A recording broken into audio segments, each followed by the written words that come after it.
Berjumpa lagi dalam permenungan kita edisi Senin 21 Maret 2022, pekan ketiga Prapaskah.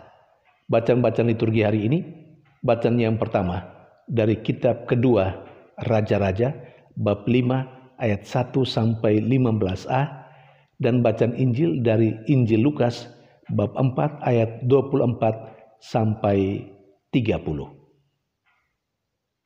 Kedua bacaan liturgi hari ini berbicara tentang Allah yang peduli terhadap penderitaan bangsa Israel dan umat manusia. Karena Allah sedemikian peduli dengan keselamatan bangsa Israel dan umat manusia, maka Allah menawarkan keselamatan itu kepada orang-orang Israel dan umat manusia. Allah menawarkan keselamatan itu melalui para nabi yang diutusnya ke tengah bangsa Israel dan juga Yesus Kristus. Bahkan Yesus Kristus adalah utusan yang terutama, Putra Allah sendiri yang datang menawarkan keselamatan kepada manusia sebagai ungkapan kepedulian Allah kepada keselamatan manusia. Saudari dan saudara yang terkasih, namun tawaran keselamatan itu tidak begitu saja diterima oleh bangsa Israel atau umat manusia.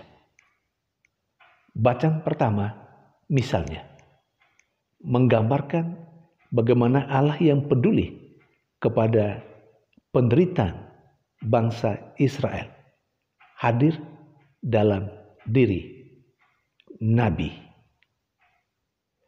Elisa. Ceritanya sangat menarik.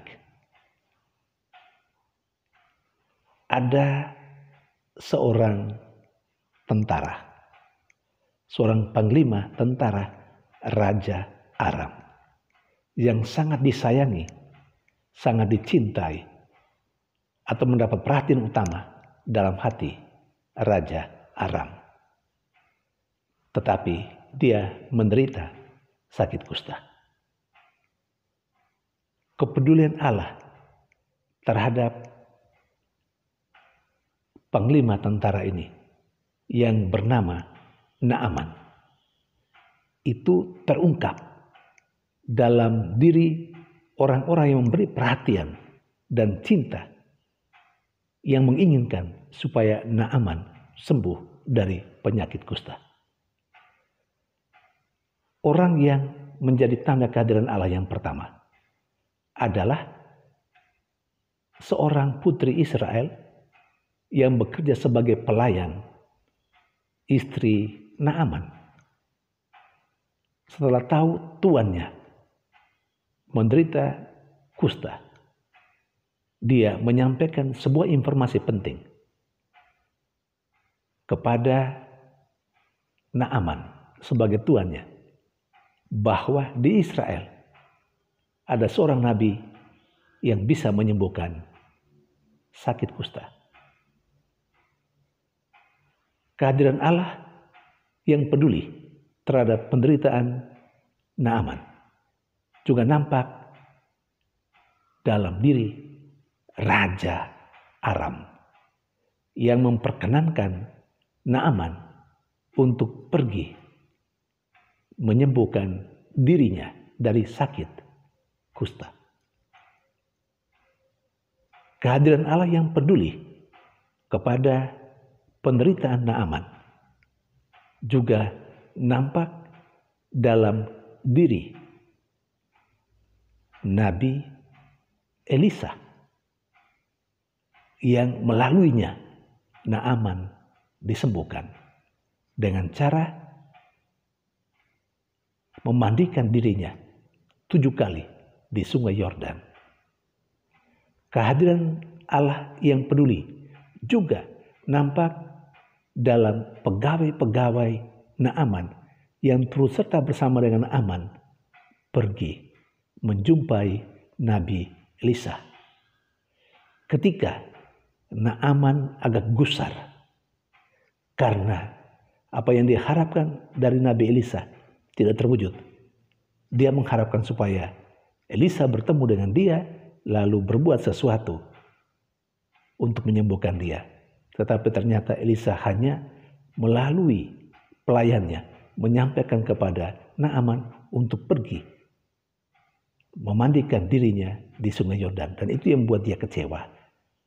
Tetapi para pegawainya, sekali lagi sebagai tanda kehadiran Allah yang peduli terhadap penderitaan Naaman, memberikan nasihat bahwa sebenarnya apa yang diperintahkan oleh Nabi itu sangat mudah, cuma memandikan diri 7 kali di Sungai Yordan.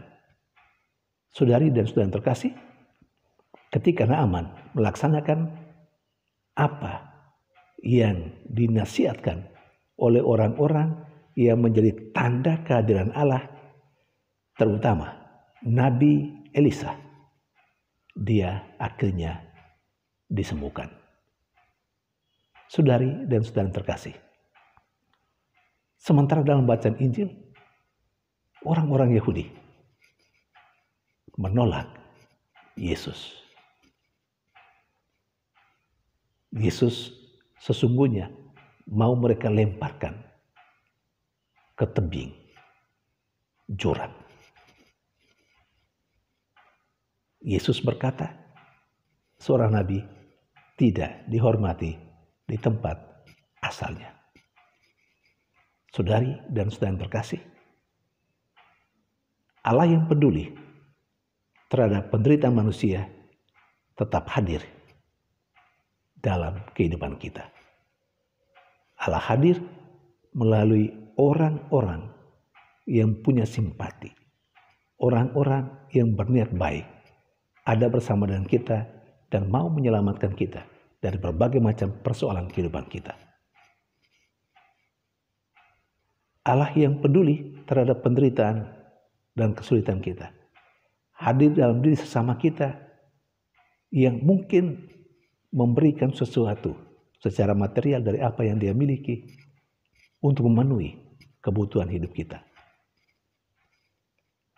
Tapi Allah juga hadir dalam diri sesama kita yang tidak saja atau tidak pertama-tama memberikan secara material apa yang kita butuhkan.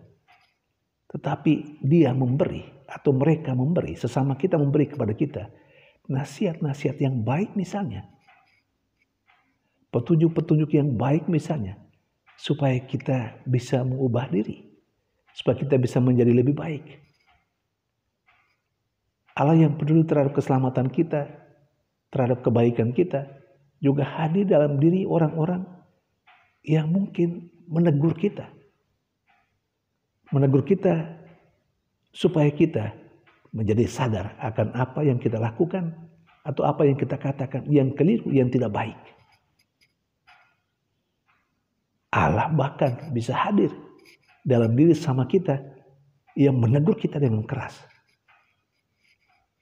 Saudari dan saudara yang terkasih, apakah kita menerima kehadiran Allah dalam diri sesama kita dengan berbagai macam cara untuk menyelamatkan kita?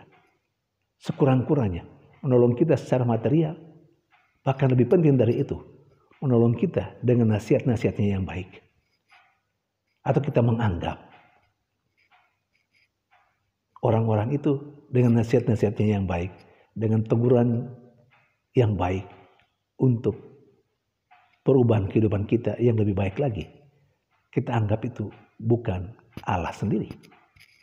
Memang mereka bukan Allah sendiri, tetapi kehadiran mereka menjadi tanda kehadiran Allah yang mau menolong kita supaya hidup kita menjadi lebih baik.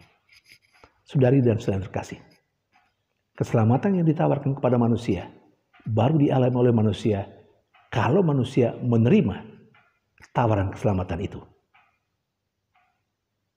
Kita mau selamat atau tidak bergantung pada sejauh mana kita menerima kehadiran Allah dalam diri siapapun yang ada di sekitar kita.